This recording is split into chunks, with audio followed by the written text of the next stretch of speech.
అరకులోయ, పార్వతీపురం, ఒరిస్సా బోర్డర్లో ఉన్నటువంటి అడవుల్లోకి వెళ్ళి ఆ కొండల్లో ఉన్నటువంటి ఆ ప్రజలకు మనిషిని సృష్టించిన దేవుని ప్రేమను గూర్చి ఎంతో కాలం వెళ్ళి సేవ చేశాం. మన రాష్ట్రాలు చూసినాయి, మన దేశం చూసింది, ఇప్పుడు ప్రపంచం కూడా చూస్తుంది. ఇది ఓవర్ నైట్ మినిస్ట్రీ కాదు, సడన్గా పుట్టుకొచ్చిన సేవ కాదు. 91 నుంచి 2001 వరకు 10 సంవత్సరాలు గ్రామాలకు వెళ్ళి సేవ చేశా, వీధుల్లో సేవ చేశా, అడవుల్లో సేవ చేశా, కొండల మధ్య సేవ చేశా, కొండ జాతి మనుషుల మధ్య సేవ చేశా. ఎంత ప్రయాసపడాలో, ఎంత కష్టపడాలో, ఎంత కడుపు మార్చుకోవాలో, నిద్రాహారాలు లేకుండా, అన్నపానాలు లేకుండా దేవుడు నలిపి పడేశాడు. 91 నుంచి 2001 వరకు. మీకు తెలుసో లేదో, ఈ హైదరాబాద్ పరిసర ప్రాంతాల్లో ఉన్న ప్రాంతాల్లో నేను వెళ్ళి వాక్యము చెప్పని గ్రామం లేదు.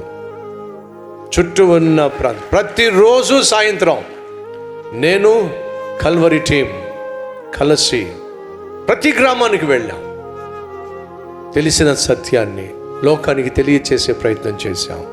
ఆ తర్వాత అరకులోయ, పార్వతీపురం, ఒరిస్సా బోర్డర్లో ఉన్నటువంటి అడవుల్లోకి వెళ్ళి ఆ కొండల్లో ఉన్నటువంటి ఆ ప్రజలకు మనిషిని సృష్టించిన దేవుని ప్రేమను గూర్చి ఎంతో కాలం వెళ్ళి సేవ చేశా. గ్రామాల్లో సేవ చేశా, అడవుల్లో కొండల్లో సేవ చేశా, కుగ్రామాలకు వెళ్ళి సేవ చేశా, వీధుల్లో కరపత్రాలు పంచుతూ సేవ చేశా. ప్రాముఖ్యంగా తెలంగాణ రాష్ట్రంలో ఉన్న ప్రతి పట్టణానికి వెళ్ళి, ప్రతి మండలానికి వెళ్ళి సేవ చేసి వచ్చా. ప్రతి పట్టణానికి వెళ్ళా. ఆ రోజుల్లో తెలంగాణలో ఉన్న ప్రతి పట్టణానికి వెళ్ళా, ప్రతి టౌన్కి వెళ్ళా, ప్రతి మండలానికి వెళ్ళా. నాతో పాటు టీముని తీసుకెళ్ళి ప్రతి చోట సువార్త విత్తనాలు విత్తొచ్చా. ఈరోజు మన తెలుగు రాష్ట్రాల్లో కావచ్చు, తెలుగు రాష్ట్రాల్లో అనగా తెలంగాణ రాష్ట్రంలో కావచ్చు, ఆంధ్ర రాష్ట్రంలో కావచ్చు, నేను వెళ్ళని పట్టణం, నేను వెళ్ళని టౌన్, నేను వెళ్ళి వాక్యము చెప్పనటువంటి పట్టణం కానీ టౌన్ కానీ ఎక్కడైనా ఉందేమో చెప్పండి.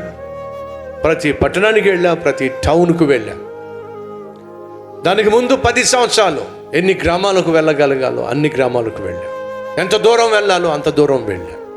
ఎంత సేవ చేయగలను అంత సేవ చేశా. దేవుడు ఆ సేవను చూశాడు, కనికరించాడు. 2001లో కల్వరి కాంతి మ్యాగజైన్ని దేవుడు అనుగ్రహించాడు. 2001 కల్వరి కాంతి పత్రిక. మరి ఆ మొదట 10 years గ్రామాలకు వెళ్ళి సువార్త ప్రకటించాను. కల్వరి యూత్ మిషన్ స్థాపించి కల్వరి యూత్ రిట్రీట్ స్టార్ట్ చేశాను. కల్వరి మహిమోత్సవాలని లేటెస్ట్గా టైటిల్ పెట్టాం. అంతకుముందు కల్వరి సంగీత సందేశ ధ్వనులు అని చెప్పి మీటింగ్స్ ఏర్పాటు చేసేవాడిని. 94లో అద్భుతమైనటువంటి గుడ్ న్యూస్ ఫెస్టివల్స్ ప్రారంభించడం జరిగింది. 94లో అప్పుడు నా వయసు 23 years, 22 years. అంత చిన్న వయసులోనే పెద్ద పెద్ద మీటింగ్స్ ప్రారంభించాం. అనేక పట్టణాలకు వెళ్ళి మీటింగ్స్ పెట్టాం. అప్పుడు సంఘం లేదు, నా వెనుక నాకు సహాయం చేసేవాళ్ళు లేరు. నాతో పాటు ఉన్నటువంటి ప్రాణాలకు తెగించి జీతాన్నంతా తీసుకొచ్చి దేవునికి ఇచ్చి సేవ చేయడానికి ముందుకు వచ్చినటువంటి ఒక చిన్న సైన్యంతోనే ఇంత సేవ చేయడం జరిగింది.